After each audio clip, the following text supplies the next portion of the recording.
Good morning. Welcome to Planet Chaos. I am your host, Brandon Chaos. With me, as always, is Ed Giggity. Giggity, giggity. So what's been going on, man?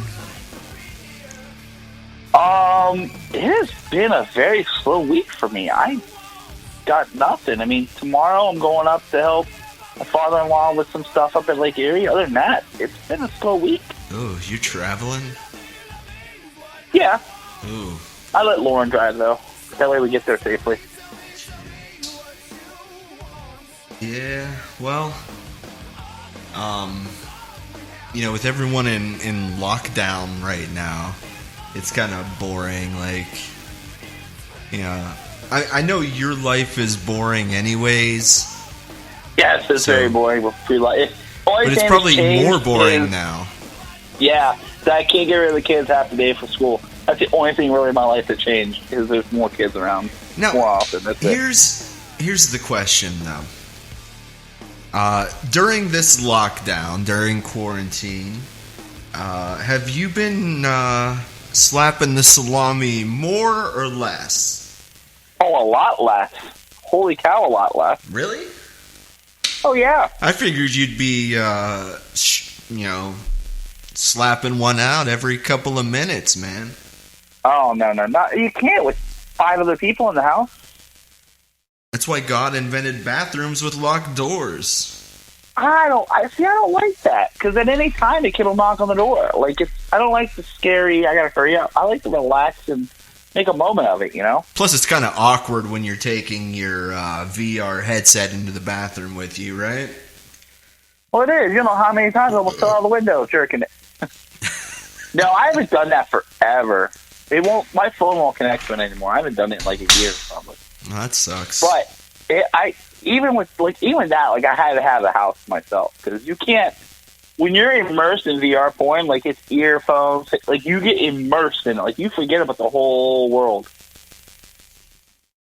And when you live in a house with 4 little kids and a wife, you can't just do that. You got to make sure the door's locked and you got to wait till 2-3 o'clock in the morning. You got to wait till you hear everyone's different snoring pitches. Do you kind of consider yourself to be a bit of a masturbation connoisseur? I don't think I'm a connoisseur. No? I mean, I know a little bit. I maybe more than the average person. But I think connoisseur would be a more... Because, I've never used a flashlight. I've never lit candle. I've never used too many various lubes, I gotta tell you, though, man, that flashlight... You need to give that a whirl sometime. I just think it's an embarrassing thing to do. I don't know how I'd hide the purchase. Wait, women can use all kinds of toys and lubes and shit like that. Why can't guys? No, it's not that. It's just I don't know. I just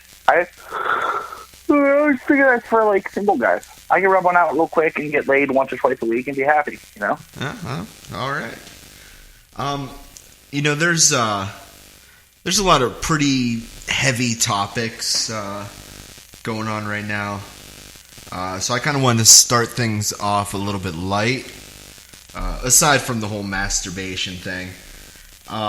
So nothing light about what I jerk off. It's violent, angry. So I was talking to somebody the other day, and they just casually said that the theme song from Friends is probably the most iconic television theme song of all time. And I have to disagree with that. I disagree with that also. I don't think it's the most iconic of all time. I couldn't come up with one off the top of my head. Well, but there's got to be 100 out there that are more iconic than that. I mean, I don't know how you can rank them. I mean, they're just all nostalgic. You hear All in the Family, that one. Even the Family Guy intro would be, little kids, everyone hears that and they know what's from. Well, you could say... The Simpsons intro, yeah. I mean, MASH, Cheer, all of them. I mean, you could say any TV show that's run for, more than 5 seasons has an iconic theme song because you're hearing it at least once a week for 5 years straight. You know, or if it's in syndication, you hear it more than that. You know? So, what would be the most iconic television theme song of all time? Brady Bunch? Simpsons? Law and Order? Law and Order just don't. But they used it. They used it for... You know what, though? If you want to go by success, do you remember that show, I think it was something about Harry something. It was the guy from Night Court that was the judge. Harry Dean Anderson. Yeah, and he was on a show that he was a writer. I remember watching my dad. But the theme song to that show was the Billy Joel song. You may be right, but you may be crazy. You know that song? You got to exclude that, though. You got to exclude songs that were already popular when the show came out. Like, you would have to exclude all of the CSIs. Yeah, you have to exclude the Friends one because that was a song before the TV show made that song famous. The TV... No, it was written for the TV show. And I thought it was out before. No. Because the Rembrandts wrote that song for the show, and they put out an album shortly after the show came out, and that song wasn't even on the album. So it was written specifically for the show. It became so popular that first season, they released it as a single. So it was like the following summer, it became a huge hit single. So they re-released the album with that song on it, and it became huge. See, that's where your expertise comes in. Yeah. I was always the assumption it was a song first. They used it and made it popular. Yeah. But like the CSIs, they all use old Who songs from the 70s, so those you would have to exclude. Seinfeld's pretty iconic. Seinfeld, yeah. People still use that meme stuff. Yeah. I mean, the Simpsons one. And have you ever had sex to the Seinfeld theme song? No. It's kind of got that porn groove feel to it. I could totally see some people getting busy to that. I don't know, I'm thinking about it with the rhythm. I mean, I could. It's like a porn groove, man. It's like 70s porno music. Yeah. Yeah. I still want to last the part. You could blow your load right when that open E hits there at the end, man. Night Court was pretty iconic. Yeah. Cheers. I used to love Night Court. Growing Pains. Show me that smile again. There it is. Now, see, as soon as you did it, now I know. I was like, I couldn't think of it, but as soon as you did it.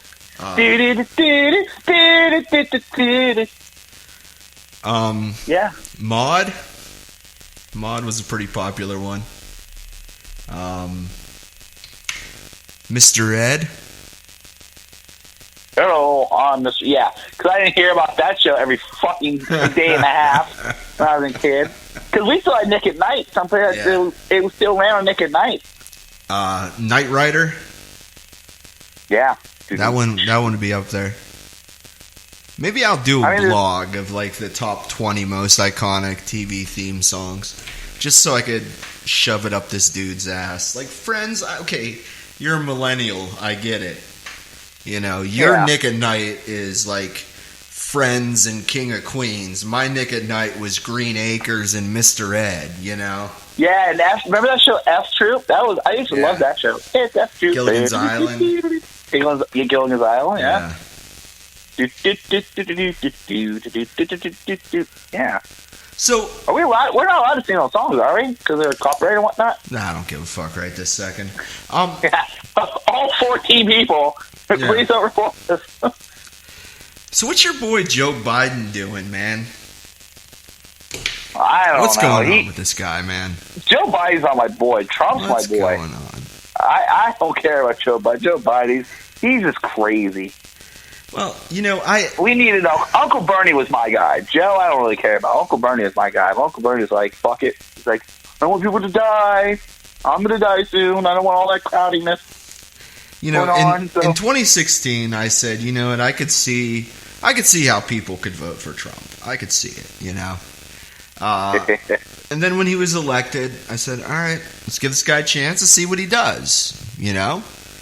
And all along, you know, he was helping to improve, you know, the economy that was already improving from Obama. Did a lot of other crazy shit, but I was like, I could still see people supporting him, you know. But then the way he's handled this pandemic, I'm like, you know, if people were still supporting him at this point, I don't get it. I don't either. Like he went to a mask factory, right? Yeah. And they said, please wear a mask while you're here. And he still didn't do it. And the press interviewed him, and they're like, hey, why didn't you wear a mask? Like, oh, I didn't want to give you guys satisfaction seeing me in a mask. I'm like, this is a fucking popularity contest. And then he pulls out what he's like, oh, here's the mask I was wearing earlier. It was like black and stuff, and like he put it back in his pocket real quick. And then like, he's taken that fucking whatever it is, hydroxychloroquine. Yeah. I don't. You know what? He's just. I don't even believe he's taking it. I think he just says that to fuck with people. Well, I don't know. He's invested in the company. That's why he's pushing it. Yeah. You know, and sure, there's doctors that have said it may work. We've done some tests where it's worked, and we've done some tests where it's had really bad results. You know? Yeah. And like they're saying this COVID-19 could possibly cause irreversible heart damage. You know, so if you're taking the hydroxychloroquine and you already have that heart damage, it could stop your heart. Oh, yeah. That's the big thing. But then his supporters are still like, oh, no, it's a miracle cure. It's not a cure, though. That's the thing. Yeah. I saw it say it was a preventative. Like taking Mucinex. Yeah, it's preventative. Like you take it and it prevents. Like as soon as you get it, it gets fought off. Yeah, I don't know about that. I saw that a place in Australia is pretty close to getting a vaccine. They've been testing it on mice. Yeah, I saw that and stuff. Yeah, like they said, like and mice that were infected after like being reinfected when it was like a super low amount, the body fought off quick. Well, there was a vaccine trial in France that has been really successful as well. Yeah, I mean, they're really hitting it hard. Yeah. Which it shouldn't. It should be boom, boom, boom, done. And with all of our technology and intelligence, it should be done. Well, they're really fast-tracking it. It all boils down to money. Yeah, it's all money and red tape. They would just fast-track it, be done, boom, we have it.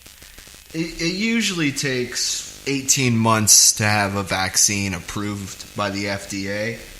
But they're really fast-tracking this one.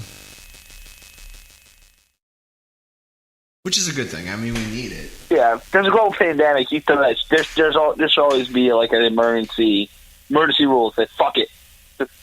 You want a vaccine, something that's okay. If it's not available, it's fine. We're in a pandemic where everyone's locked in their fucking house and can't go nowhere. Then yeah, we need to fast-track it. It should take weeks, not months. Well, and there should be a zero price tag on anything they use and whatever.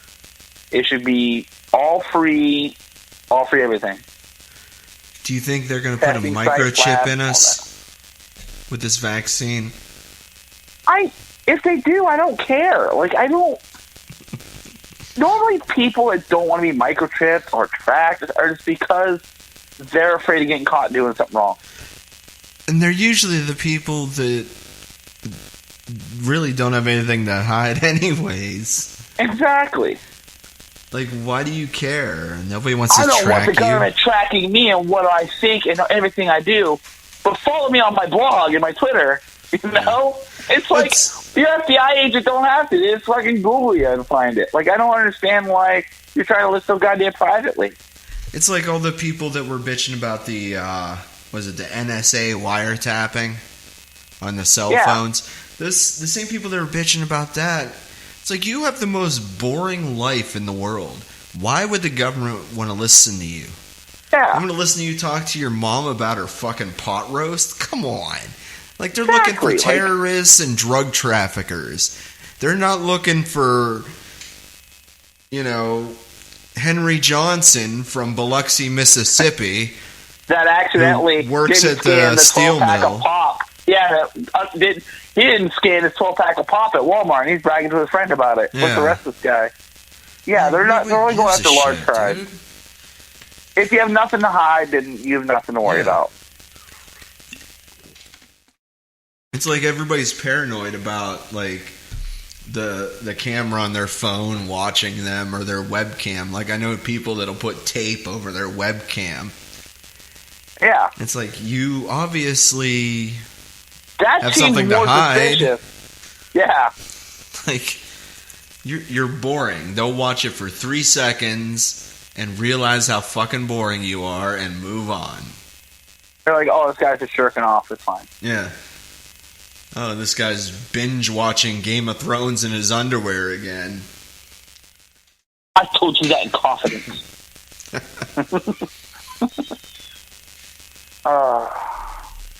People get too paranoid. Like, people are very, very paranoid. My dad used to laugh at him, too. Like, he's like, I'm a hit from Senator. I don't want the government watching me. But he's like, honestly, if you ain't doing anything wrong, you have nothing to worry about. Exactly. And you pull up by a cop and want to search your car. If there's something in your car, fucking let him search. You don't need to give me a warrant. No, that's bullshit. Half the time, I'm like, whatever. I don't even need to look. I never got that. Like, if you're pulled over, you're not doing anything illegal. The cops want to search your car. I keep my car pretty clean anyway. Like, there's nothing in the glove box, so I don't have to worry about them leaving the thing a mess for me to clean up. Like, there's nothing in there. I keep it clean. Yeah, you're very, for having a kid and all that, you're very clean and tidy, yeah. But, a cop wants to search it, fine. I get the satisfaction afterwards of being like, are you happy now? I've done nothing illegal. Search my car, you find nothing, okay, I'll be on my way. But people get mad and they're like, oh, you're going to need to get a fucking search warrant. Like, go ahead, search it. I'm not, I got places to be. I'm not going to wait 45 minutes for a warrant. Sorry. Yeah, and that's when they plant shit on you because they get pissed off that you badmouth them like that. And they'll plant something. Oh, this weed I found that they keep in their fucking cuff. I remember one time a cop pulled me over. I was a kid. I was dumb. And like he said, I ran a stop. Like, I didn't run a stop. Like, he said, well, I'm giving you a ticket for it. I'm like, whatever. He's like, what do you have in your car? I'm like, nothing. He's like, I want to search your car. I said, I'll tell you what. You search my car and find absolutely nothing, then I don't get a ticket for the stop sign. He looked at me and goes, I think you have something in this car. I was like, well, then make the bet. Make the bet, not consent to a search. He's like, deal. I at least searched my car. He fucking searched everywhere. He left it such a fucking... It was already a mess as it was. Like, there was like fucking food in the back seat. Like, it was gross. Like, he really got punished doing it. Jeez. Oh, cause I'm a fucking slob. I don't care. I don't do shit in the back seat. Oh, motherfucker, you find like a cum shirt, like a fucking crusty ass shirt that was stuffed underneath. Like, he looked. I was like, see? There's nothing in there. And I did stop at that stop sign. He's like, get out of here and make sure you fully stop at the stop sign next time you come to my town. I was like, all right. This is a cop from Newton Falls. So, going back to talking about Joe Biden, did you see this thing yesterday? Oh, about him talking about how Trump's a joke and all that? Oh, no. You didn't see that? His appearance on The Breakfast Club? Oh, no. Last thing I saw him on Colbert the other night. Okay. You're familiar with The Breakfast Club, right? Isn't that like The View? Little like, younger chicks? No. The Breakfast Club is it's a syndicated morning radio show for urban radio stations. Oh, they're the ones that, they always chop up their footage for memes and stuff, yeah. Yeah. So, I know what you're talking about. There's like a black guy and a black girl. Yeah, Charlemagne the God is the main guy on there. So he was interviewing Joe Biden yesterday, and Joe Biden said something about if you're trying to decide what the difference is between me and Trump, then you ain't really that black. I love it. That guy has no idea what's going on. What's your take on that, man? Did he just lose the black vote? You know what? It's one of those things where you would think that, but it might be an odd thing. We're like, that motherfucker actually said that.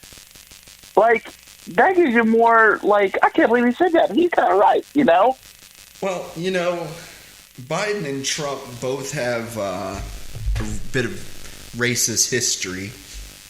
You know, I think for any minority right now, this election really is the lesser of the two evils. Because, like, do I want this racist old white guy or do I want this racist old white guy? It's a tough decision for any minority in this election right now.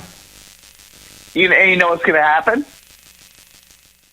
Same thing that happened 4 years ago. They're going to say, fuck it, I'm not even going to vote. I don't even care. You think? Yeah, that's exactly what's going to happen. Trump's going to be there for another 4 years. He's going to figure out a way to be there another 2 years after that. Watch. He'll start a war so he can be in there longer. You know, I don't know. I think that, you know, in the 2016 election, I think there was a much lower turnout for black people. You know, I think Obama had the highest turnout of black voters because he was one of them, you know. They felt like they kind of had to cast their vote for him. Yeah, plus Obama was a good person. He was a good person. You can tell he's a cool, chill, down to earth. He's a person, you know. He's not polished and full, you know, he's not silver-tongued or anything. Like, he never, like, you could tell when he was lying, too. He'd say, like, you know, today, we're going to, you know, he would always have those long pauses. And, like, you could tell he was actually thinking about what he was going to say, so he didn't say the dumbest thing possible. Yeah. Did you see also Joe Biden is looking at Amy Klobuchar as his running mate? I don't know about that. I think he should get Uncle Bernie to be his running mate. People don't like her, man. I think they're doing the whole choose her because she's a woman, not because she's the most qualified for the job. If you want to go straight by women, they should have the librarian chick. What was her name with the glasses? Elizabeth Warren. Yeah, Warren. They should have Warren in there. I don't like her. If he was smart, he'd put Bernie. He'd be like, look, me and Bernie are running together. It's me and Bernie, man. That's the only way. That is the only way he comes close to beating Trump. If he beats Trump, is if he puts Bernie. Anyone else, people just don't care. It was him and Bernie. Yeah, I think the traditional Democrats are going to have a problem with electing, you know, Biden with Bernie as his running mate.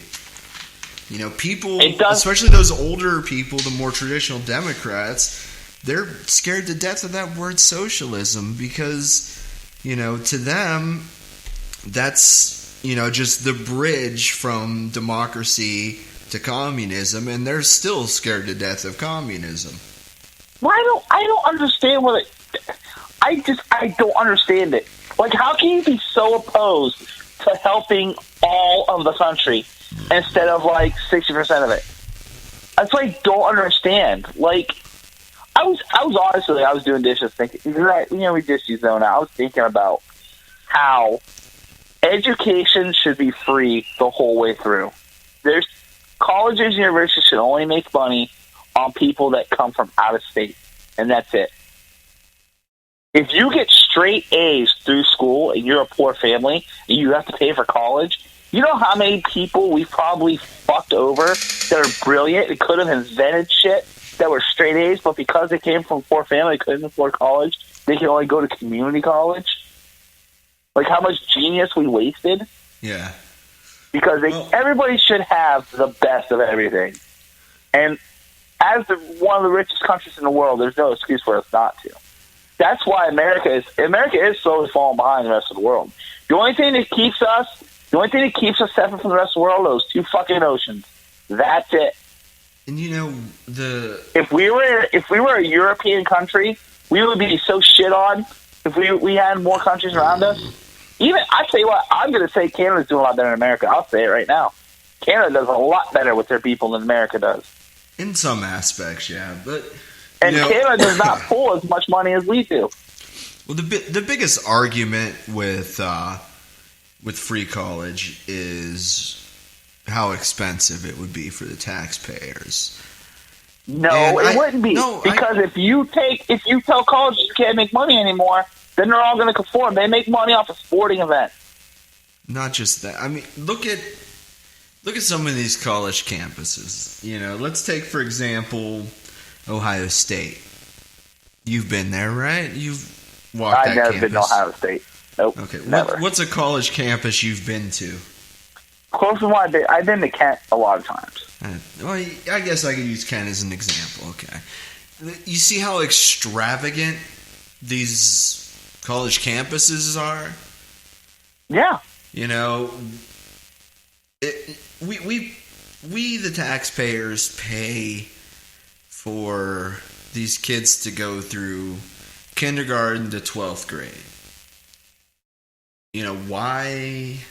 Why can't we further their education?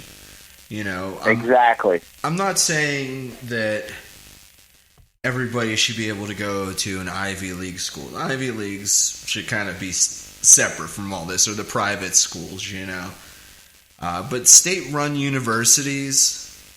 If you're going to be considered a private school, you should not be allowed to take any public funds in. They should just draw a line right there. Boom. Line in the sand. Yeah. I drew it. But, if these colleges were more like the high schools, the campuses at least, were more like the high schools, then, it would be totally feasible. But the upkeep on these campuses make it to where it is difficult. And that's their own fault. Yeah. Well, yeah. And what you do... Because they got all the money from all these kids. These kids are taking out loans that they can never pay back. So they're able to build these, these places, like some of these, like main areas, like the common areas where they've got like the gyms and computer labs and coffee shops and, lounge areas. It looks like a fucking space station from a sci-fi movie. Some of them are so extravagant, Mm-hmm. And you really don't need all that. And then the dorms, they're overcharging for these fucking dorms, dude. They're fucking one-room apartments. With another person. And they charge them like $2,000 a month. Yeah. And you share it with another person. Yeah. See, there's so much bullshit and money. Like, you could take down teacher salaries. Yeah, they can get paid. That's fine. But you could skim a lot of that shit off of there. Yeah. You could, and that's the thing. Like, we're not spreading wealth. It's a race. The American way in America is a race. It's a race to see who can make the most money. That's where it all boils down to. And Jeff Bezos is winning that. He is winning. Did you see he's about to become the world's first trillionaire? Yeah, we talked about that last week. Remember? Jeez. Yeah. Like, it's a race, and that's what it is. The American economy is set up on a race. Is the rich get rich and the poor get poor. It's all about percentages. The percentage of money that I spend out of our income for groceries and whatnot is a huge percent. Yeah. The percent of money that like Jeff Bezos pays for groceries, like that he spends for a month, is a decimal point fraction of what he actually owns. Yeah.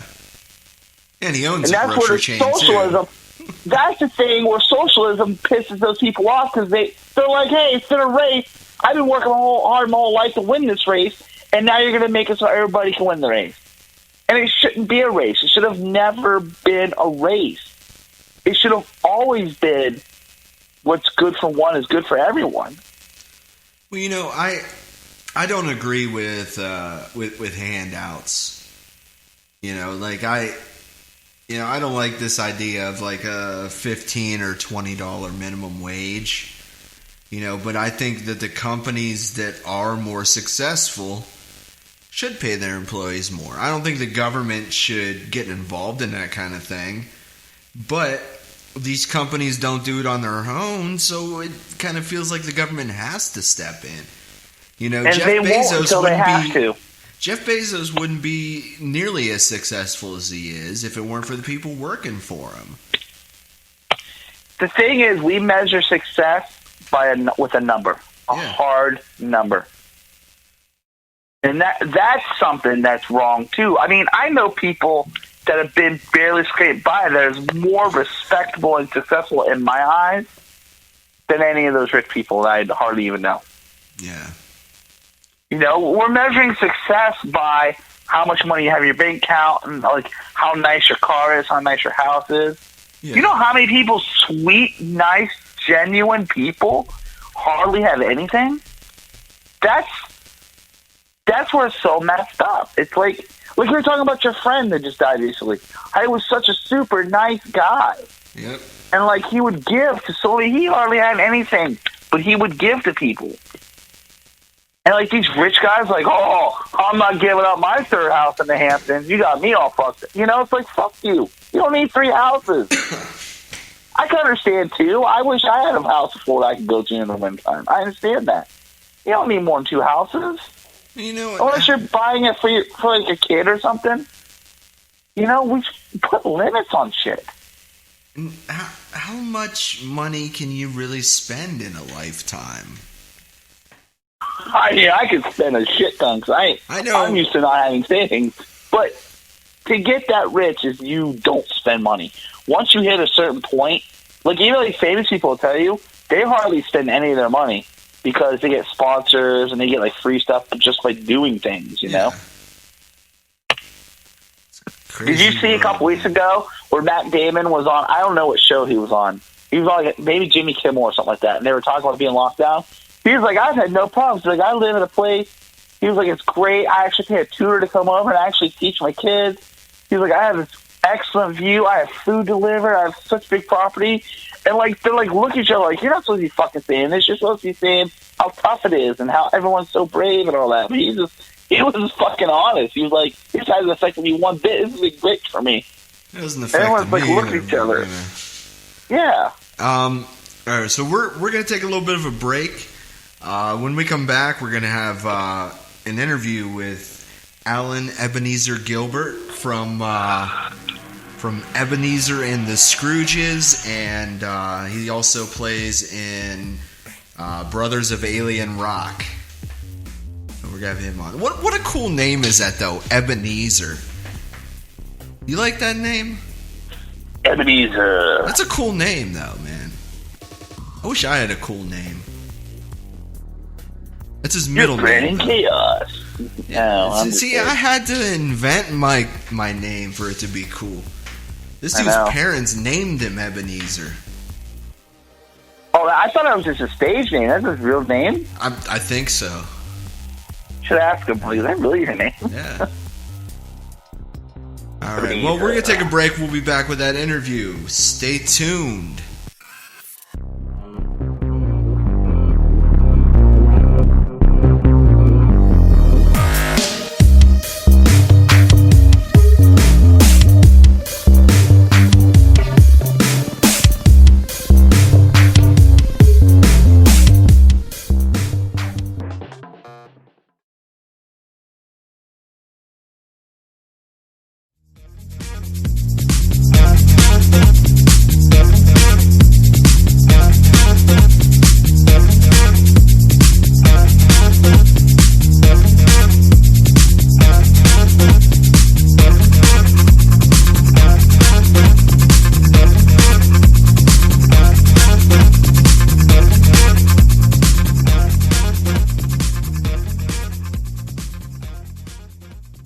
All right, I got Alan Ebenezer Gilbert on the phone. How you doing today, man?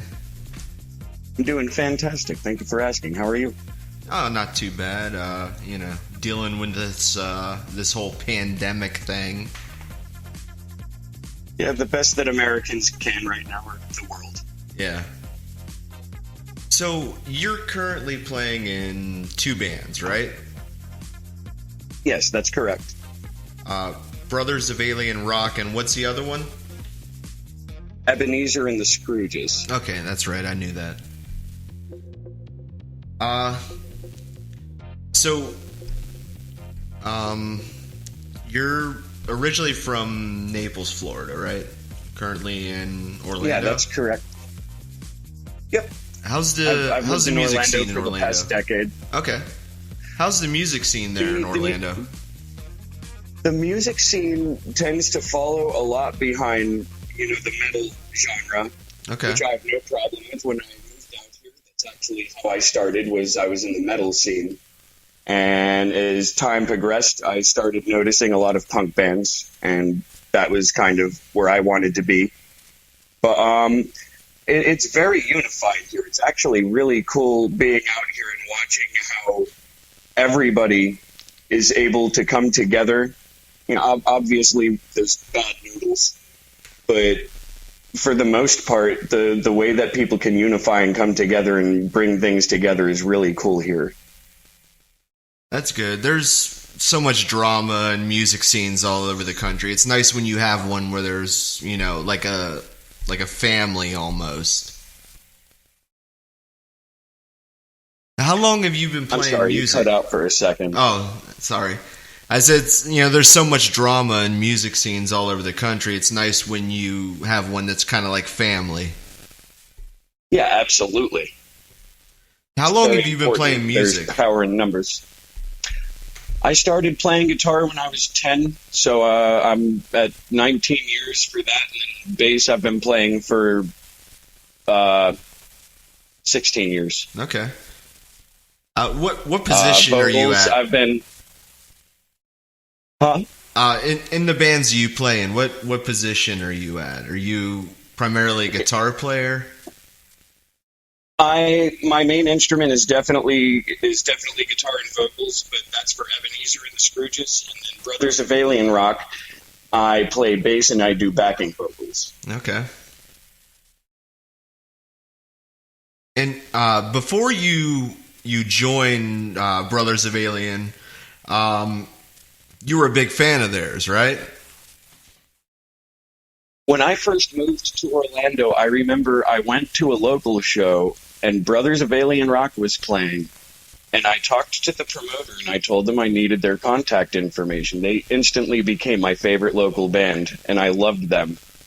And the moment that I got asked to join that band, it was crazy to me.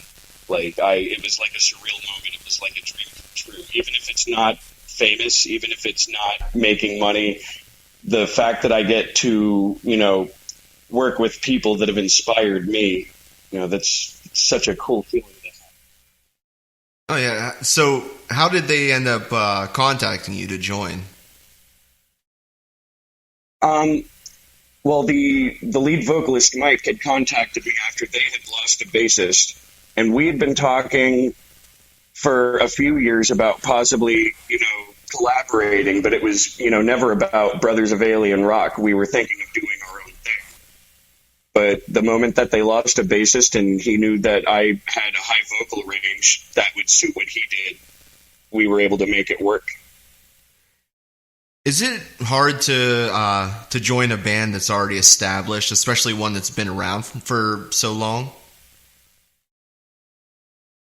It is extremely hard because when it comes to finding your place in a band that's already been around, you kind of have to know that you have to be patient. And you are not going to have any say in anything for at least the first 2 years because they already have ideas that they're trying to put out there. So I just got done passing my first year with them, so I'm kind of at that point where I'm going to start doing a little bit more creativity with my thing, but I have no problem following for now. Now, how do the fans treat you, though? Do they treat you differently because you're not an original member, or are they pretty welcoming? Now, I've been playing in Orlando since 2011, 2012. And when a lot of people figured out that I had joined Brothers of Alien Rock, there were a lot of congratulatory messages that I got from people. And it was very humbling because Ebenezer and the Scrooges was just a new project I had put together. And right when we started, we had to go on hiatus. And then that's when I was contacted by Brothers. That sounds like a good deal then. Yeah, it was fantastic. We ended up, just, wow, I got lost in my words. I apologize. ADD things, but but we the fans definitely took to me very quickly, and we were in Time magazine like 3 months after I joined the band because they were doing the alien stock stuff for Area 51. Yeah. So that was in September of last year. So I mean, the moment I joined, it was just like I got thrown into this chaos. But it was just an instantaneous acceptance. That's pretty awesome, though. Yeah, because you don't want to come into an already established band and then have the fans, treat you like shit because you're not an original member. 'Cause I've seen that happen before. Yep, and I have too. It was something I was a little nervous about. They are probably the only established band that I would have joined.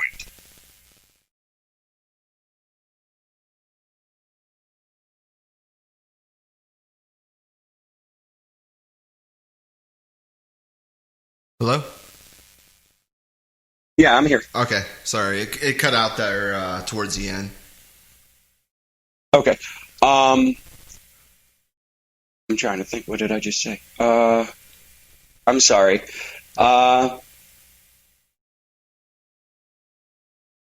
What I was saying was, I've watched a lot of people go into established bands and where, it doesn't work out. So it was really nice that I was able to just go in and, it was fluent.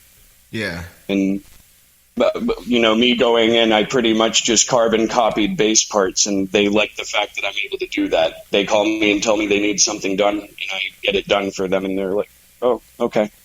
Yeah. You know how to listen. So, being that you're the bass player and the new guys, you probably don't do a whole lot of writing in that band at the moment, right? Not at the moment, but Mike has pretty much told me that he is ready for me to start going into the creative process with him. That's awesome. Yeah. In your other band, though, you probably do most of the writing because you're the singer? I do about 80% of the songwriting. Before any of my band members for Scrooges sees any of my music, I actually write guitar, bass, vocals, and backing vocals. And then I send all of the music to all of the band members. And then I'll tell the bassist, listen to my part, and then write your own. So that way it can kind of influence and let him know where my mind was at. Yeah. Yeah, so you kind of give him a rough idea of what you want, and then he runs with it? Exactly. Where do you draw most of your inspiration for your songs? More lately, it has been towards my kid. I write a lot about my kid lately. And then, my second biggest category is just people learning how to respect each other. And, one nation, that's the best way I could put it, is just like, we're one nation, we're one people, and, we need to learn how to get along. So I try to put a lot of that into my writing, because I see a lot of hate in this world and I don't like it. And I want to see people, be able to compromise to be better to one another. Yeah. Setting politics aside. But oh, I definitely agree with that, though. Like, it's hard to find positive, uplifting music anymore. Absolutely. I think that's why, like, in recent years, I've kind of drifted away from rock music because there's just so much negativity with it. I could agree with that. When it comes to new music, I actually don't listen to very much new music anymore. something has to catch me by surprise. Someone has to say something where I'm like, that actually meant something. Yeah, and there has to be a movement behind it. It feels like within the rock genre, especially lately, it's just empty. There's not emotion behind anything anymore.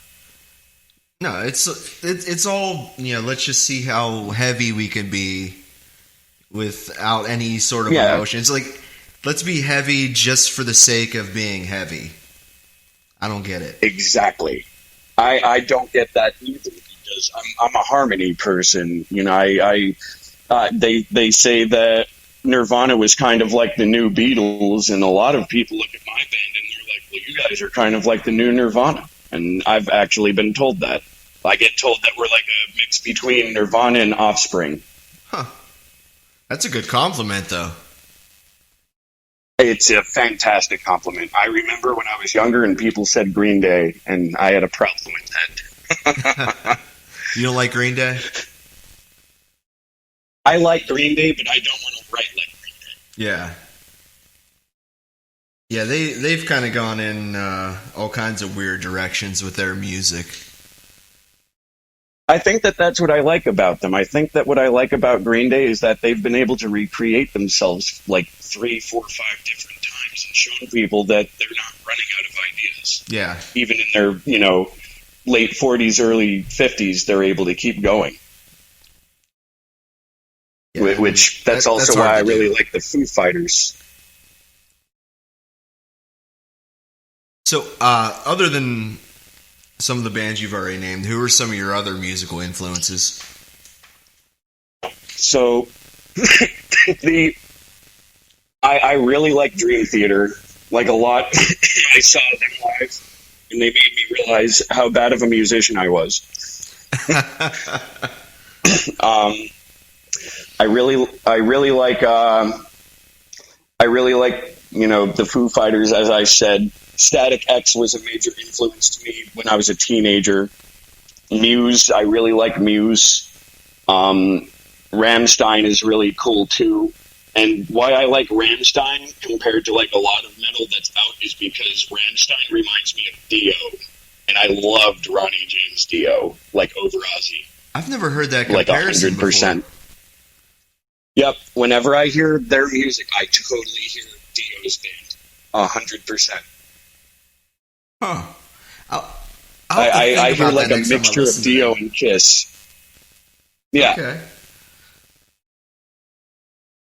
But, and then like Against Me is like one of my biggest all-time influences. And then my favorite new independent artist that I figured out a few days ago, his name is Corey Wells, which is not the Corey Wells from the 70s that died like 4 years ago. I know who that is.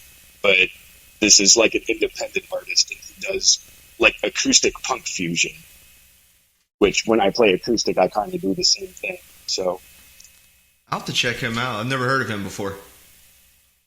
Yeah.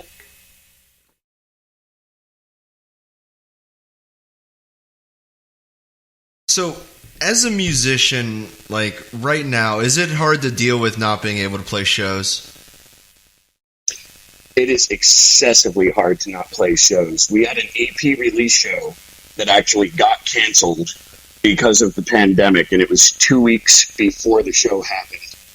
And it made it to where, so I told you we were on hiatus. So This was my first full band show that I was going to be playing in, I'm going to say 14 or 15 months. So now this has made it to where my first show back is going to be 18 months later. I will say it made me happy because I was able to practice a little bit more and solidify some parts. Yeah. But at the same time, I was itching to play that show already because of how long it had been, and it felt like a dagger to the heart. Yeah, I couldn't imagine. I mean, do you agree with all these shutdowns, though? Do you agree with them not allowing live entertainment at the moment? At the moment, yes, I do agree with it because we need to take every precaution that's necessary.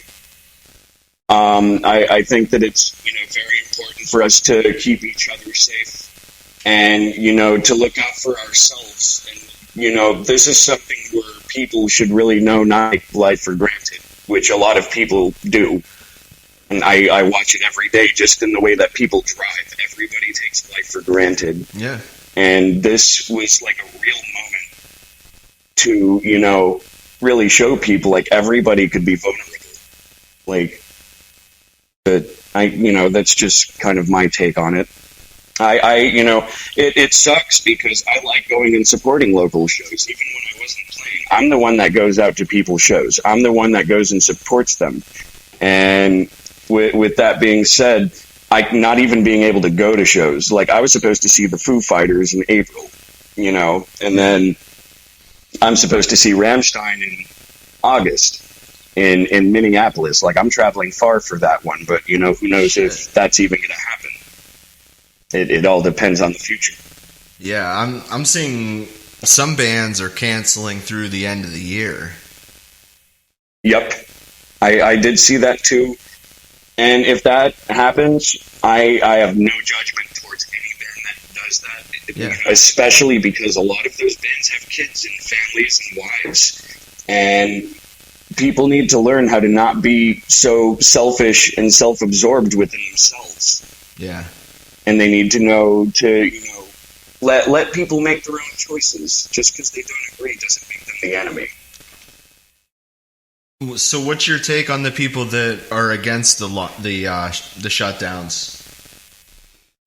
Everybody is entitled to their opinion, and it's not my job to judge someone else's opinion. If someone wants to go out in public and not wear a mask, I wear my mask in public, and I do it to ensure safety, not for myself, but for everybody else, because I actually believe I may have had coronavirus in January, because I work at Disney, and I have a roommate that told me that she swears I had it, and months later I figured out a coworker that I used to go and have drinks with after work got diagnosed with corona, and we were hanging out like all week the week before he got diagnosed.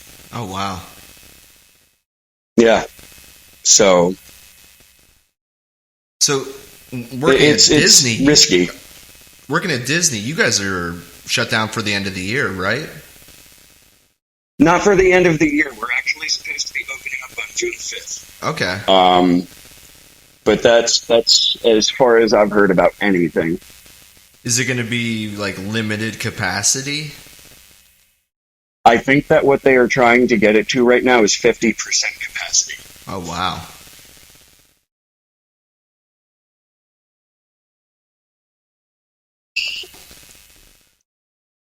But I did see that Universal, what they're doing is they're making it to where for the first few days of reopening, it's only people with, it's like Florida annual pass holders. Yeah. Which I called that months ago. I was like, that would be the best idea that they could have to kind of start running this back. Yeah, I was thinking that too. That's probably the best approach to get things going. Yeah.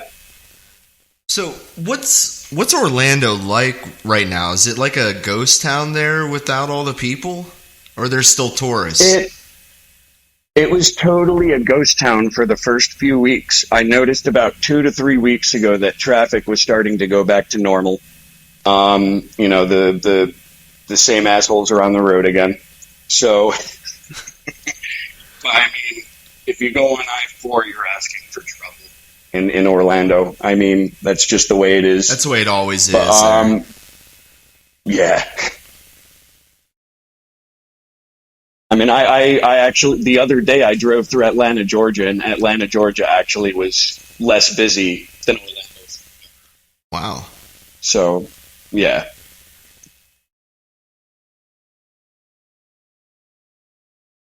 It's pretty crazy, though, because, I mean, Orlando is pretty much just the theme parks, and they've all been closed, so it makes sense that it's pretty dead there.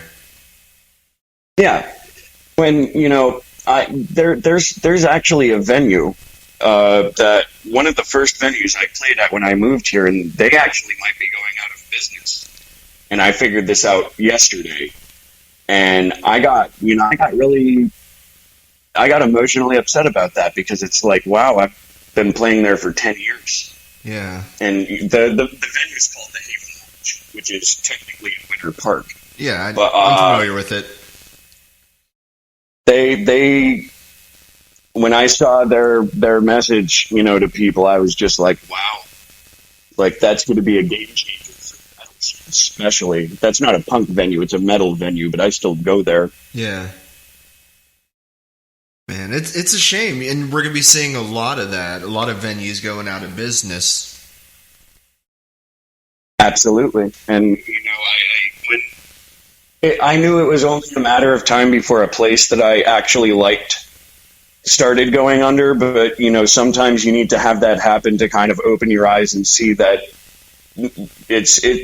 nothing is invulnerable. Yeah.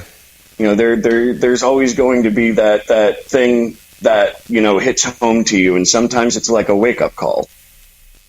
And it kind of made me appreciate my time I had for that place, and I hope that they're able to pick themselves back up because they're a cool venue. Yeah. But that definitely upset me when I heard that. Yeah. Yeah, and unfortunately, it's going to be happening a lot. I'm hoping that some of these venues could end up, staying afloat with some help from the fans, maybe some GoFundMes and stuff like that, Yes, which the Haven Lounge did start a GoFundMe, and, I would already go ahead and say, if you have, $1 to $5 to even donate, you totally should for that venue, because they've done a lot for people and bands, and it's a great place to make friends. You never go there and not make friends. Yeah. So it's just it would be a piece taken out where it's just like, wow. Yeah. So, something that always fascinates me with musicians, hobbies outside of music. Now, I heard you're really big into aliens and UFOs. Is that correct? I am totally a UFO enthusiast, and as crazy as people think I am, I actually think that I've seen 3 different UFOs in my lifetime. All right, I'm going to have to hear these stories.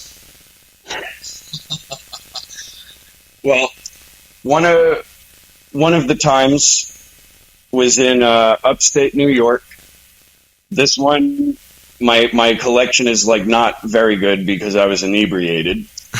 But what I will say is that whenever I have sworn that I've seen a UFO, no matter what I've seen, it's always seemed like I just see orange orbs.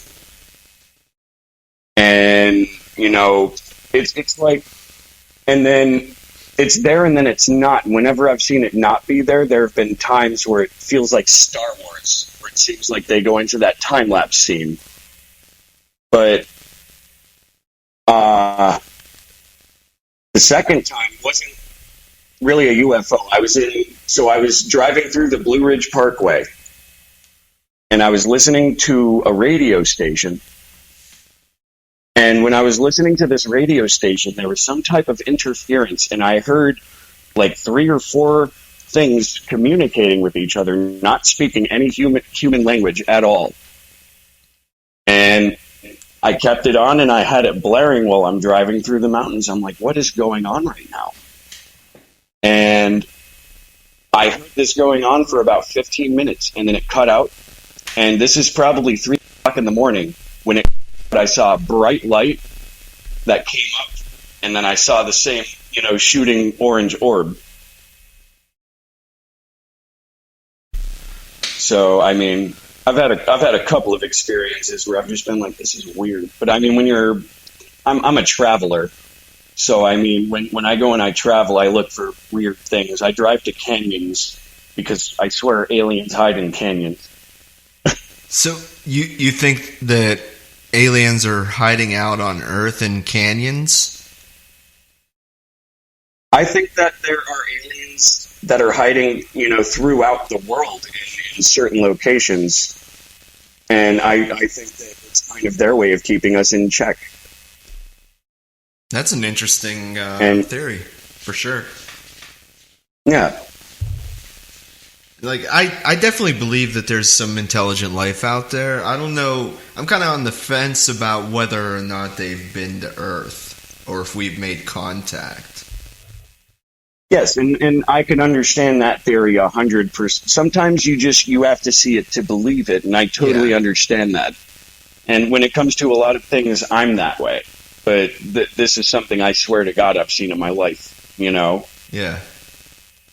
So I mean, it's just one of those things where, it's kind of like when people bring up like Bigfoot or skunk apes, and it's just like when people bring those things up, you're just kind of like, yeah, whatever. The thing is, like, there's always a possibility. Like, you can't rule something out until you know for sure. And that's kind of my philosophy is, don't hate on it if it hasn't been disproven. Yeah. There's so many things out there we don't know about. Like, they just the other day discovered a possible portal to a parallel dimension where time moves backwards. Have you heard about that? Right. Like that's that crazy. I actually did not read up on. Yeah, I would actually have to look that up. It's in Antarctica. That's funny because I was totally saying I wanted to fly to Antarctica.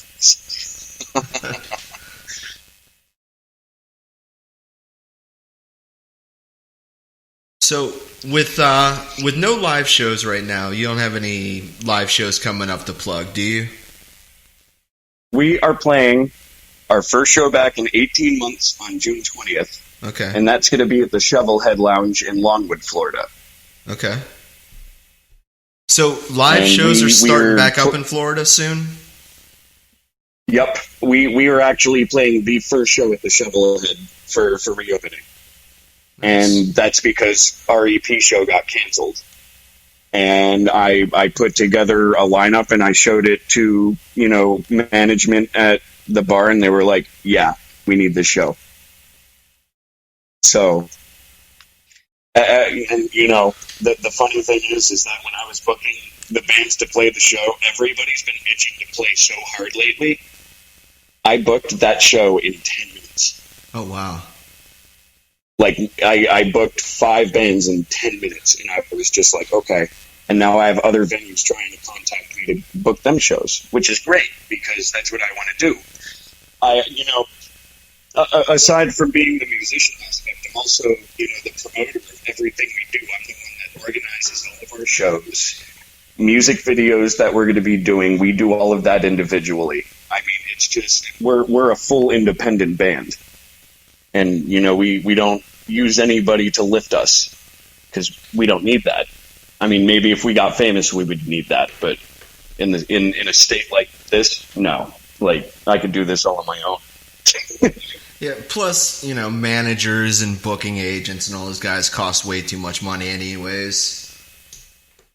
There's people that end up saying that they want 25%. You're like, you're not even really creating anything. Like, the hard part is the creative part. The easy part is, the networking. And networking is something I'm very good at. So, we've had to turn away a lot of people. Yeah, I when I saw a number like that, I laughed in that person's face, and I have no problem doing that to people. I don't even think Cher's manager takes 25%. I could see that. I mean, Cher's a big name. She deserves most of what she does. Yeah. She's been around forever. I mean, and somehow at 72, 73 years old, she still looks pretty. She looks hotter than most women that are out and about today. Well, you gotta give her doctor's credit for that one. I do give her doctor's credit for that one. Plastic surgeons and all of those. But, she's definitely kept her figure pretty good too, though. Yeah. I mean, who knows if there was a tummy tuck involved, but it doesn't look like it. All right, well, I got to wrap things up, man. If people want to check you guys out, you on streaming? We are on Spotify. We are on Apple Music. We are on Google Play. We are on Dweezer. We are on all of those sources, and you could look us up on Facebook, and we have everything lined up so that you could find us on there. Brothers of Alien Rock. We recently just came out with a new single, and it's a cover of the Beatles song "Come Together." It's very groovy, and it's a lot dirtier than you would expect a Beatles song to sound like. But I kind of like that. Like I'm a crunchy guy. I like crunch in my music. But and then for Ebenezer and the Scrooges, after our EP release show got canceled, we released the EP anyway, but we only did it for streaming and we're not selling it. Okay. So I mean, both of those can be accessed anywhere. And I mean, if you look up either name, it's very easy to find either band.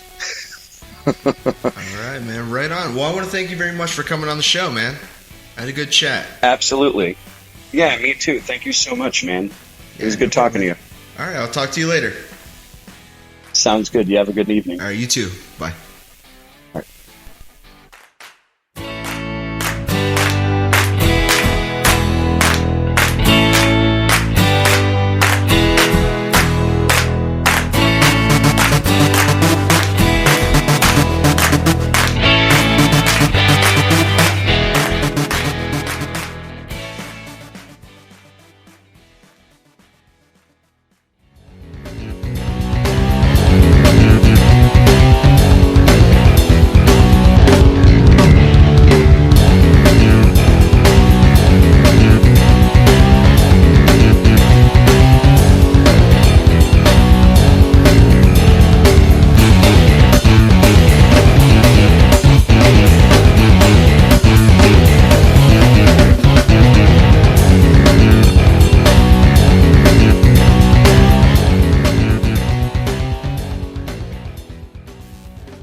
Hey, so who is this wrestler that just died?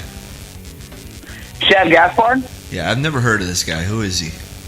He was one half of the tag team called Crime Time. They were popular a few years ago. What happened with them was tag team. tag team. Yeah. So what they did was he was out swimming with his son, and a rip current pulled him and his son out. And for some reason, when they went to go get him, there was only room for one person. So he said, "Take my kids, then come back and get me."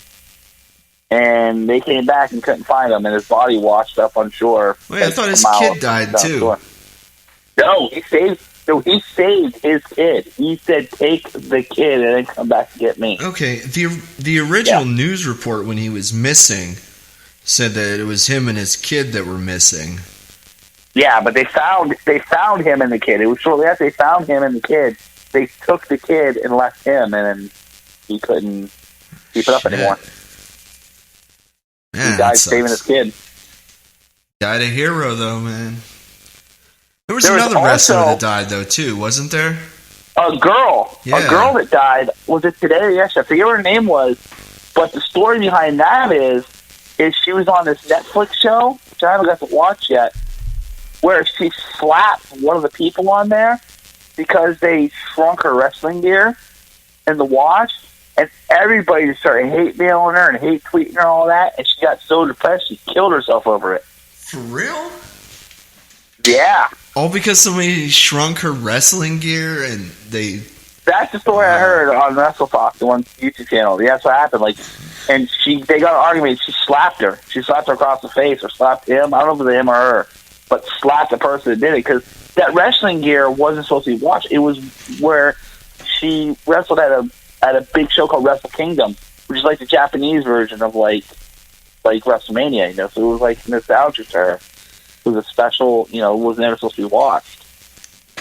So she wasn't WWE. She did something in Asia. Yeah, she was in New Japan Wrestling. New Japan Wrestling, I think it's called. Okay. Yeah, I thought the article I read was WWE.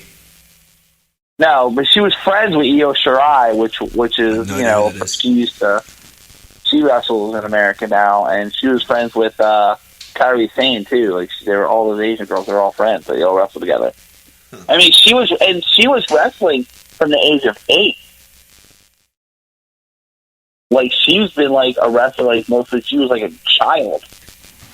I saw a picture of her. I would wrestle with her. Oh, she was cute as day long. She was very cute. Yeah. And I'm not normally into Asian chicks. Unless it's at a massage parlor. Hey, giggity. I need to go to one of those. They don't have those anymore. They used to have them everywhere around us. There's a couple in Warren still that are open. I don't go to one. I don't care if they're Asian. I'm still not trusting anything in Warren. They shut down all the ones that were not... Or like Niles? They shut down all the ones that were not paying off the cops. Yeah. The ones that are still open were the ones that were paying off the cops. I remember that one in Warren that was next to... It was on, like, the edge of, like, Warren Township, Warren, right by Skyway there. On Parkman. There was one there on Parkman next to Mary M. Yeah, I remember that one. They used to be all over the place in Warren. Not anymore. Yeah. Not anymore. Yeah. I wish it was, like, a cheap, just straight massage place. Like, it was, like, $10-$20, you know? There are. You just have to find them. I know, like, all the ones, like, I could have, like, my shoulders, my neck hurt. I'm like, I want a real fucking massage. You know, I mean, hand job after is added bonus. I just want a real massage. Like, and, like, even the ones at the mall are, like, $30-$40. And I'm like, no, it's a dude, and he wears gloves. I want fucking oil and hand on skin. That's what I want. Can't get good things like that anymore. No. You know, I was just thinking... I should really get an endorsement deal from Monster. As much as I drink these Monster Javas, they need to start paying me. Oh, Lauren loves those things too. I gotta get them by the case at Sam's Club. As a professional broadcaster, these things have really kept me going. Well, okay, as a professional broadcaster who normally works the morning shifts and was also moonlighting late at night as a concert promoter, these things have kept me going for the last 20 years. Well, maybe not 20 years because they haven't been around for that long, but recent history. They've been keeping me going. Yeah, they need to start paying. Yeah, Lord loves them. Like I love the mean bean and the Irish blend. Those are my favorites. See, Lauren, she only likes Java. Like, she'll have the normal one with cream. Oh, excuse me. She'll like the normal one with cream, but she prefers the Java, the chocolate one. Oh, the Loca Mocha? Yeah, she likes that one. That's a good one, too. I usually get that one if they're out of the other ones. Like, when I get a case of them, like, it's like half the Mocha and half, like, the normal cream one. Okay. Yeah, so, did you see this shit with fucking Joe Rogan? What do you do now? This dude is out to change the game, man. He just signed an exclusive deal with Spotify for an undisclosed amount of money. For what? Doing his podcast? His podcast, yeah. Dude, his podcast is huge, though. I mean, it's always... It is, but... I mean, is he alienating part of his audience by only appearing on one platform now? Because all the big podcasts, like Mark Maron and Joe Rogan, Adam Carolla, Opie, the biggest podcasters in the game are everywhere, man. Spotify, iHeart, fucking Apple, Google. If you're gonna be doing what we're doing, you have to be everywhere. You have to be easily accessible. And here's the question Rogan, is part of his deal that you can listen to it free on Spotify? No, you could. I mean, their podcasts are free. Okay, you don't need the premium to get their podcasts, and it's on demand. Because I know I don't have Spotify Premium. The only streaming app that I have the premium with is iHeart. But I know that with the music on Spotify, you can't do anything on demand unless you have the premium. With the podcasts, you could do everything on demand and you don't have to pay. But the most listeners he gets are from YouTube with his video content.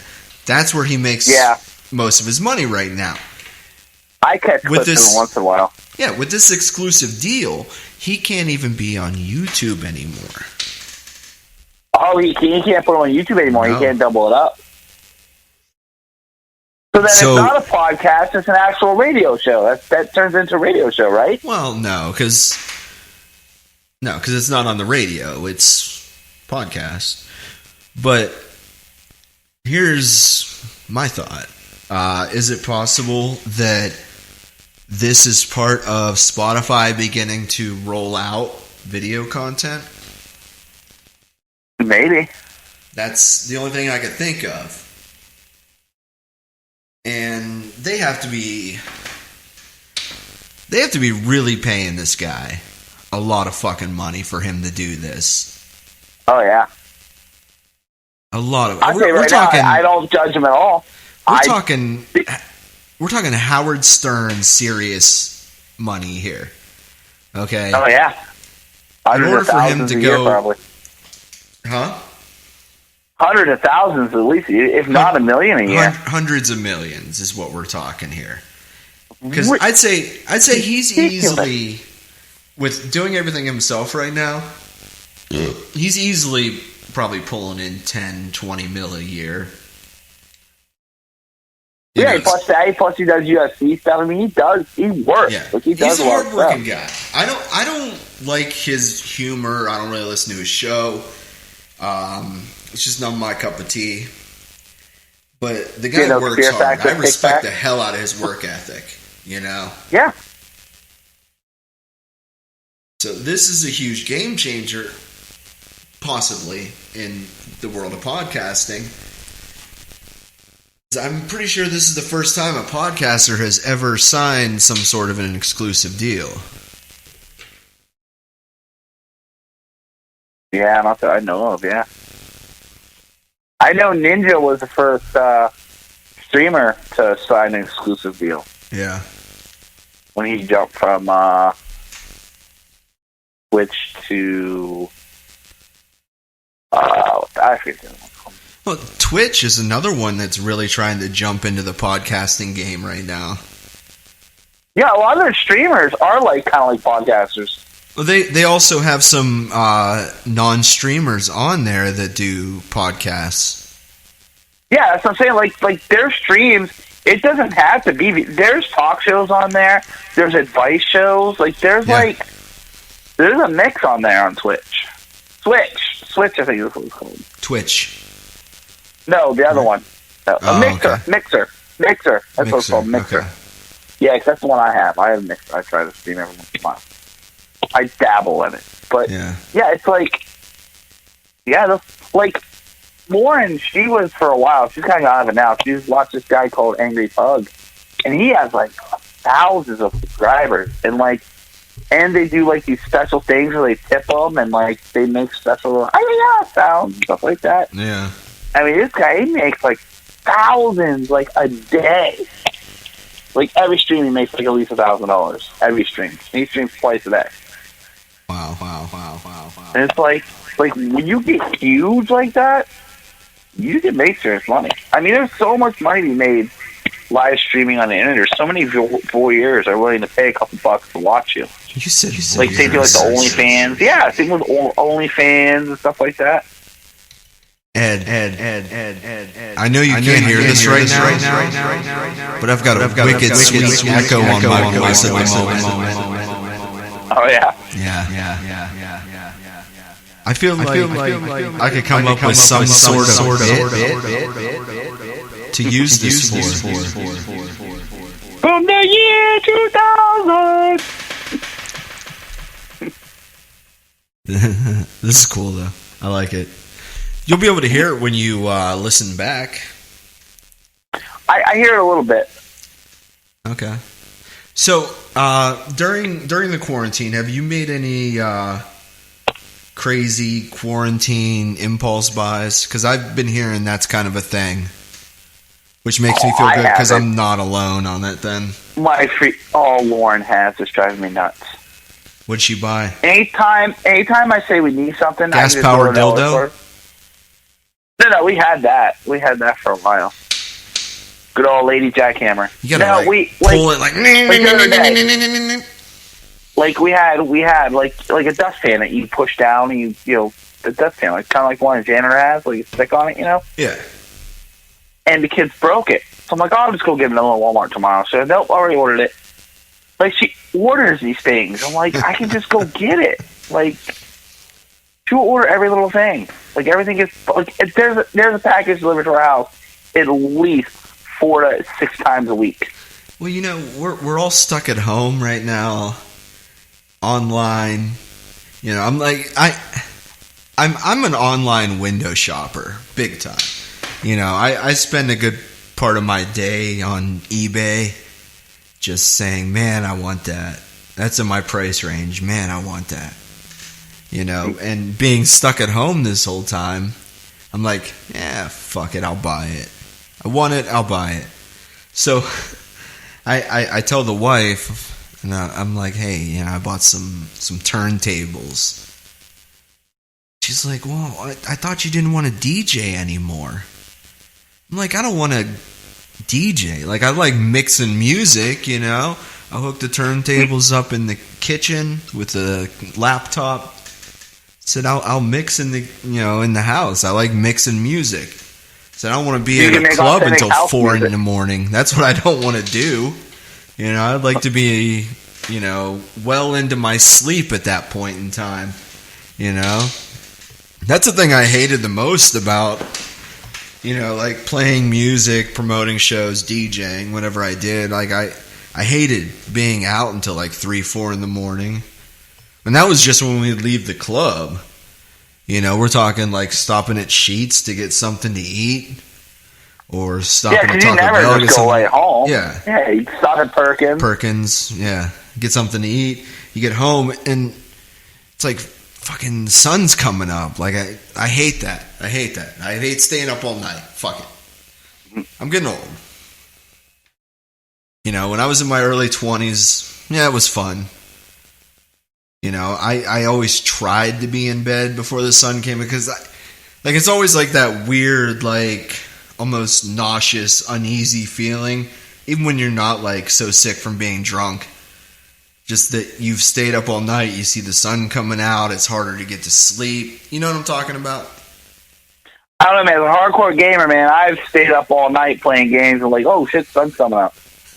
That's another thing too. Like during this quarantine, like I'm not a big video gamer. During football season, I might, play. Like if my team loses, go on my Madden and play a grudge match so that I could beat them.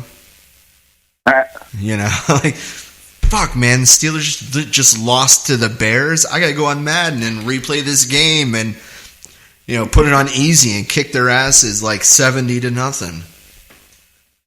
But during this quarantine, man, I've been fucking playing way too many video games. I've been on Grand Theft Auto 5 and Grand Theft Auto San Andreas. Oh yeah, those are all fun games. Yeah, and a little bit of NBA 2K. Just a little bit, because I do miss basketball. Skyrim will give you a lot of time to play.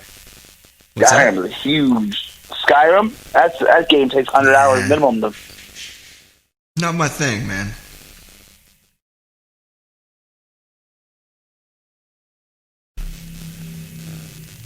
I play. I've been playing a lot of Warzone lately, and I get at least one win a day. Everyone keeps telling me to get into Call of Duty. I played that once at a friend's house years ago, and I just couldn't get into it. Some people like different genres of game. Some people love RPGs but can't play first-person shooters. Yeah. There are people that they're good at their niche game and they stay within that realm. Yeah, that's the I thing. kind of dabble like a Spectrum. I like the Grand Theft Auto series. I like the whole open world setup. You know, I like the fact that I don't have to be playing the game the whole time that I'm playing the game. You know. Yeah, you just kind of do If I want to go you and do the next mission, yet, I can go around and just kill people and collect money. You know, and then Grand Theft Auto 5 has all those fucking side missions that you could do too. You could really keep that game going forever if you wanted. Yeah, 6 is a lot better. 6 ain't out yet. Wait, no, you're right. Yeah, Grand Theft Auto 5 is the newer one. Yeah, that's the newest right. one. They have like dropped some details of 6 though. I'm really kind of looking. Dude, 5 is like that game is still going. Like they're still in online. They're still updating it. They're doing that game. They make so much money from those shark cards. Well, they just dropped another expansion of the online play. Yeah. Yeah. And it was all free too. They didn't charge anybody anything for it. Yeah. And they give you $1 million for it. Yeah. They even gave me money to go in on it. Yeah. Yeah, I've never done the online play. Dude, I'm gonna say 80% of my friends are all online. Yeah. Yeah. Like real life, there's only like a handful. Everyone else I know, I have like tons of friends online. Well, I've got the 360. That's the newest system that I have, and I don't even think I could do Xbox Live with that. It's probably too. Yeah, old. no, 360 is Xbox Live. Really? No, it's still on. Yeah, you can still. I mean, there's not a big community, but you need to get an Xbox. My 12. The new one's coming out this year. Yeah. Yeah, my 12-year-old wants me to get an Xbox Live. Oh man. I know why he wants me to get an Xbox Live, because his 360 can't connect to the internet. That's why. Oh, because you have to hardline those ones. You can't do it wirelessly. 360? Yeah, 360s. There's a certain edition. The newer models have the wireless in it. Mine but does. The older ones, you have to actually buy an adapter to actually get a wireless thing to plug into it. His has Wi-Fi, but like I bought it used and it doesn't work. Oh. Yeah, it'll connect to the router, but the internet won't pass through it. Yeah, all it burned out the internet card, yeah. Yeah. Mine works though. So that's why he wants me to get the Xbox Live so he can play mine. Yeah. I'm on to him. He's got the new Xbox, the Series X comes out this Christmas. Yeah. Just to put it in perspective, the Series X is probably like 100 times more powerful than your 360. Well, yeah. It's like photorealistic graphics and all that. See, my problem with buying a new system is I'm not a big gamer. I don't want to spend like $300-400 for an Xbox One, and I only play like 3 or 4 games, and I can't play the ones that I have because they're not backwards compatible. Oh, Xboxes, most of them are. Most games are backwards compatible now. Are they? Yeah, and when the new Series X comes out, all the Xbox One games are going to be backwards compatible to it, too. What about 360, though? It depends on the 360 games that were released. Like, there's a huge list. What you would do is, for you, I would say, would be instead of buying games, is you would get the live service, plus you would want to get the Game Pass like I have.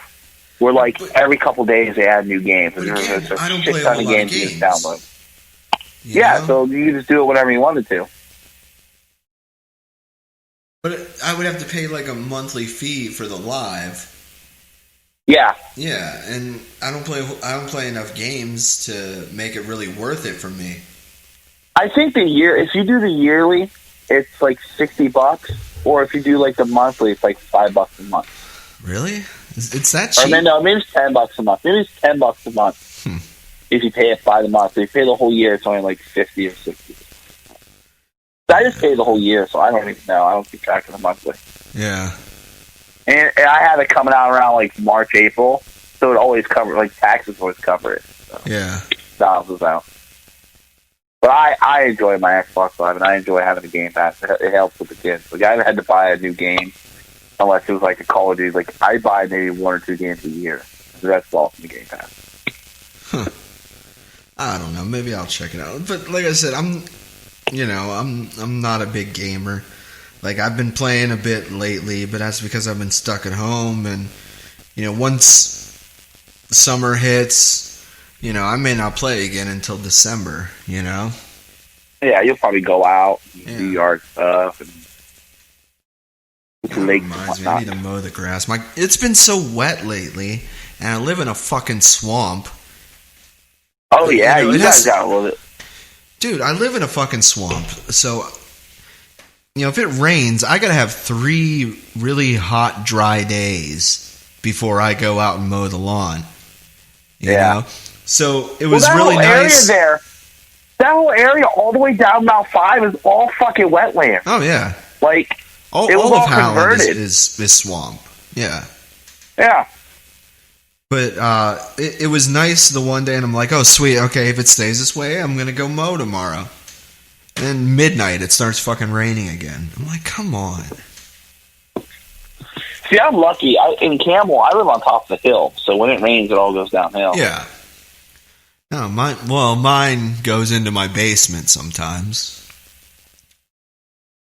You were lucky. We never really had a flooding issue in our basement. I mean, it's not bad. I think like last year when we had that rain for like 4 or 5 days in a row, it got a little like there was in the corner it was a little damp, and all I did was put like a towel over there and change towel like every couple few hours. It's not terrible, but it comes into the studio, and I don't like that.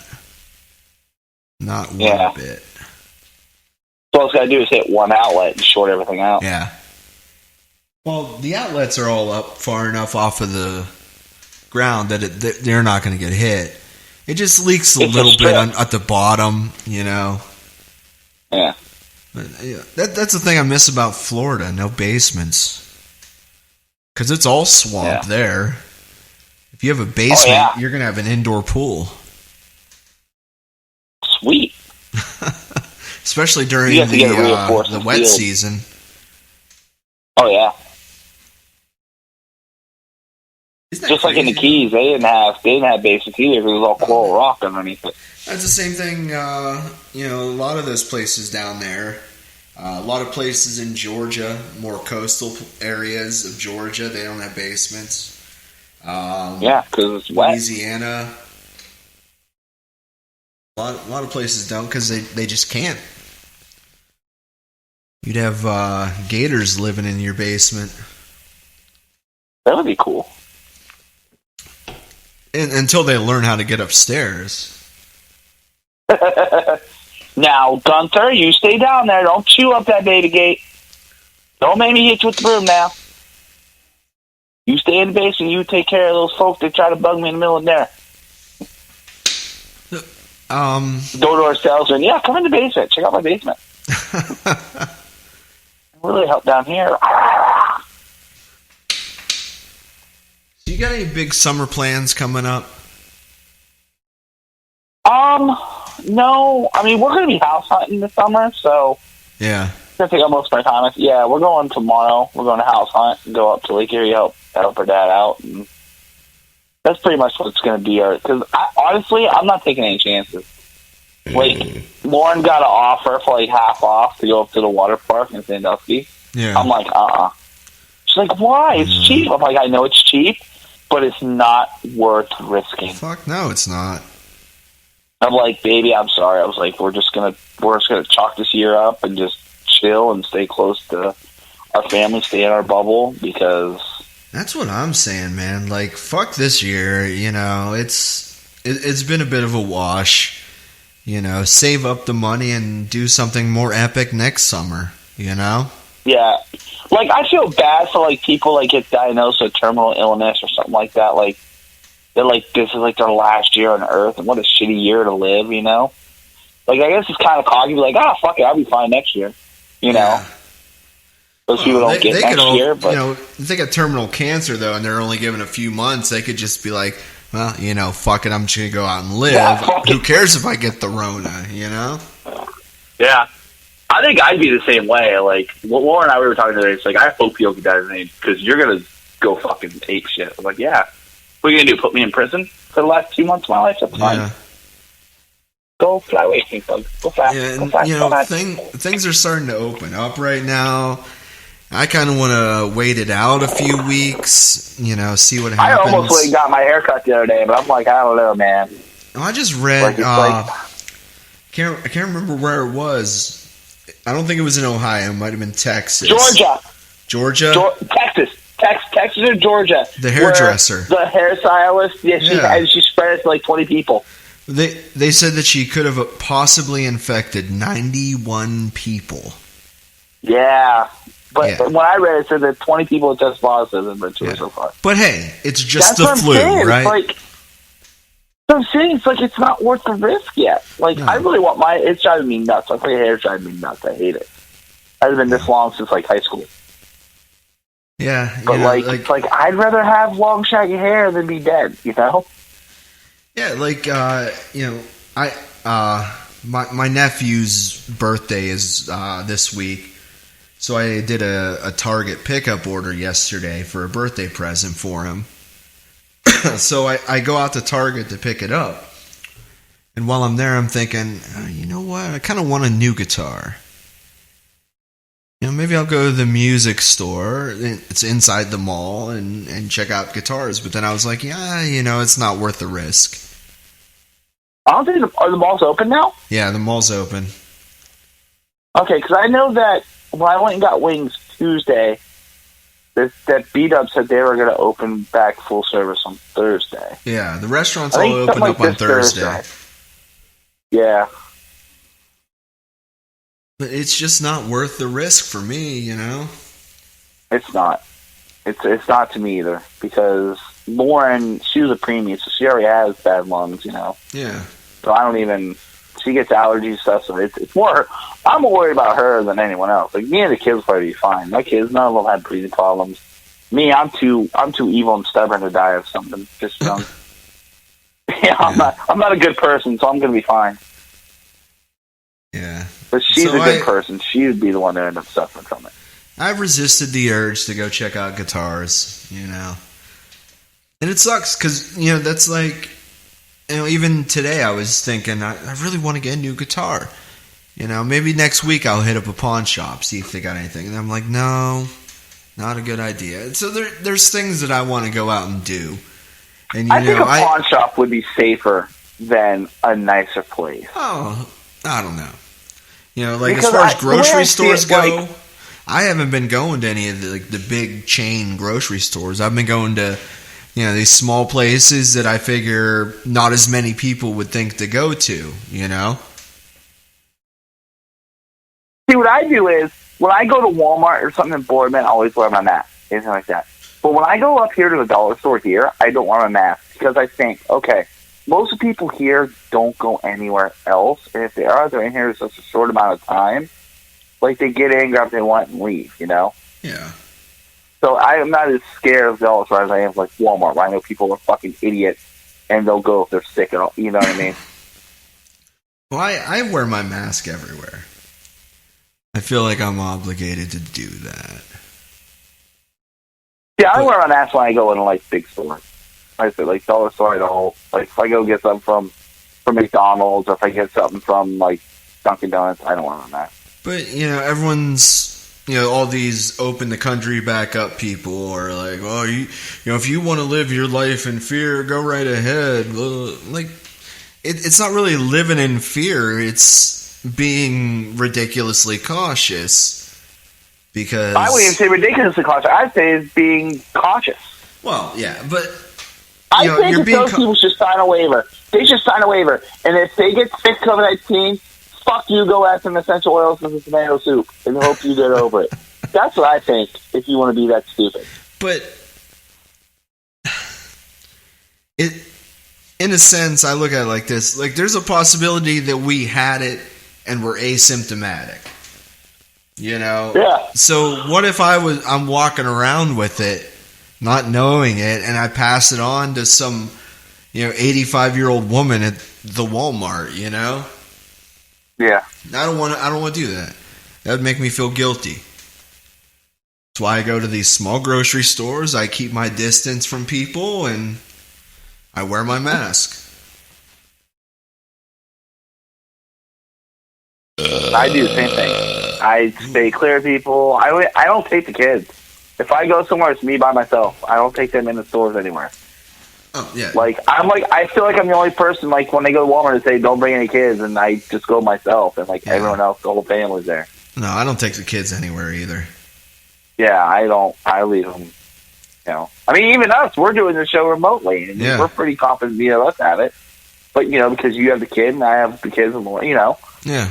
We're even doing it safe. So it's like, you can't do that yourself. Like, it's greedy is what it is. I get it. People are going stir crazy. Like I said, I want to go places and can't. I'm just going to deal with it, This summer's a bust, The thing that I'm worried about, though, is if we get that second wave that is predicted this fall. That's the thing that worries me, because, a lot of the symptoms are similar to flu symptoms.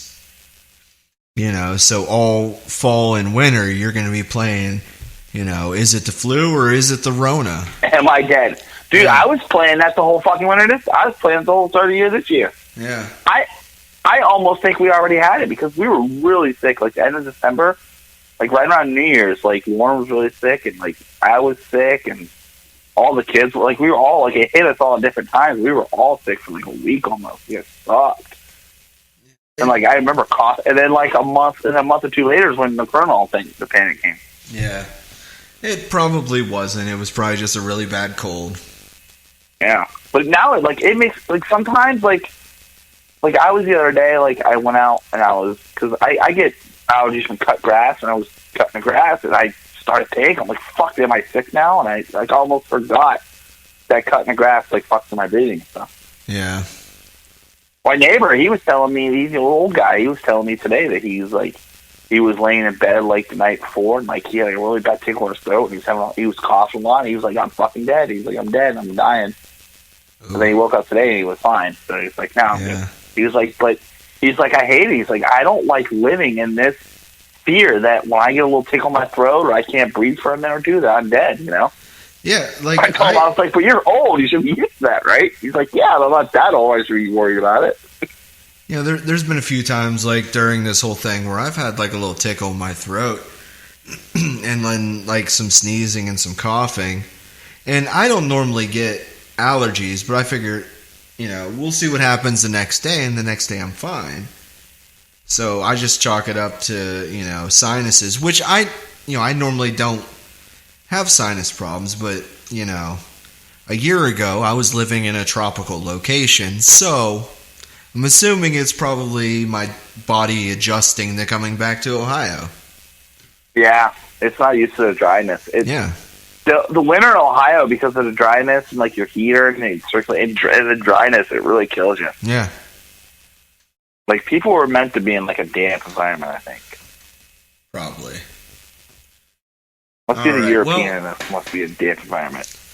But I'll tell you what, I can't sit here and honestly say that I didn't stay up to 3, 4 o'clock in the morning a couple times thinking I was dead.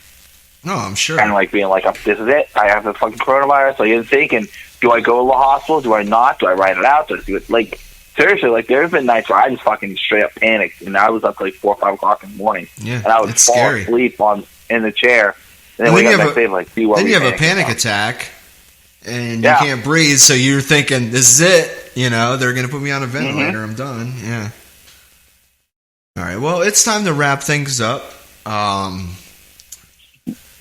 For those of you that don't know, if you want to listen, you can listen on Spreaker, Apple Podcasts, Spotify, iHeartRadio, Google Podcasts, CastBox, Deezer, Podcast Addict, Podchaser, TuneIn, Listen Notes, Pod Paradise, and YouTube. If you want to email the show, it's planetchaosradio@gmail.com. We are on Instagram and YouTube as @PlanetChaosRadio. Twitter is @PlanetChaos_. You can find me on Instagram, Twitter, and Snapchat. It's Brandon_Chaos. And on Tumblr, it is Brandon-Chaos. And I don't think I have anything else to plug. On my website, brandonchaos.wordpress.com, which I think I'm going to actually buy back the domain for that one. I let myself lose the domain, which I shouldn't have done. But I think I'm going to buy it back. All right. Well, we will see you guys next time. Goodbye. Mr. Weedman, don't do me wrong. Come on, Mr. Weedman, help me sing my song. Mr. Weedman, won't you fill my bong? Mr. Weedman, I need some relaxation. Mr. Weedman, don't do me wrong. Like Bob Marley, I'ma smoke until my brain is gone. Mr. Weedman, don't you roll with rock? Mr. Weedman, I need that medication. But I don't really know what you got to roll. Hoping that you pull out some fire no. Got my own lighter, you know I can match a bowl. Hoping that you're waiting with the joint after the show.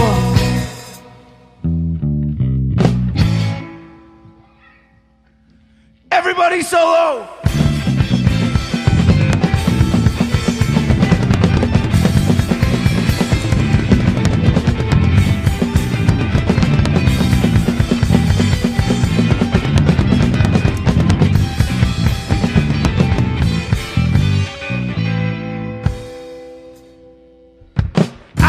Know what you got to roll. Hoping that you pull out some fire no. Got my own lighter, you know I can match a bowl. Hoping that there are no bubbles breaking our windows. But I don't really know what you got to roll. Hoping that you pull out some fire no. Got my own lighter, you know I can match a bowl. Hoping that you're waiting with the joint after the show.